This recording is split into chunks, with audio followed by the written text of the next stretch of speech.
என்னம்மா செய்கிறேன் இன்னைக்கு? கடலைப்பருப்பு வடை சுட போகிறேன். என்னெல்லாம் போட்டிருக்க? கடலைப்பருப்பு, கொஞ்சம் சோம்பு, ஒரு 3 காஞ்ச மிளகாய், ஒரு பூண்டுலாம் போட்டு ஒரு 2 மணி நேரம் ஊற வச்சு சரி கரண்ட் போயிடுச்சேன்னு உரல் ஆட்டலான்னு வந்தேன். நீ ஆட்டி சுட்டா வடை டேஸ்ட்டாக இருக்கும்.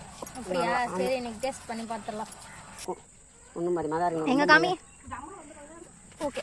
இந்த மையா அரைச்சிட்டு இப்போதான் மிக்ஸ் பண்ண போகிறேன். உப்பு போட்டுக்கணும், கொஞ்சம் கொத்தமல்லி கருவேப்பிலை போட்டுக்கணும், அப்புறம் வெங்காயம் 2 வெங்காயம் கட் பண்ணி வச்சுருக்கேன் அதை போட்டுக்கணும், ஒரு ஸ்பூனு சோம்பு போட்டுக்கணும், சோம்பு ஓகே, அப்புறம் கொஞ்சோண்டு பெருங்காய பொடி போட்டுக்கணும், எல்லாத்தையும் கலந்துடணும். வடையை போட்டுடலாமாம்மா?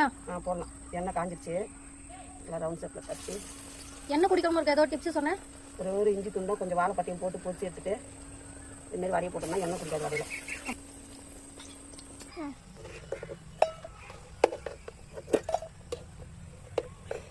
வடை சுட்டு முடிச்சாச்சா? முடிச்சாச்சு. இவ்வளோ வடை எனக்கா?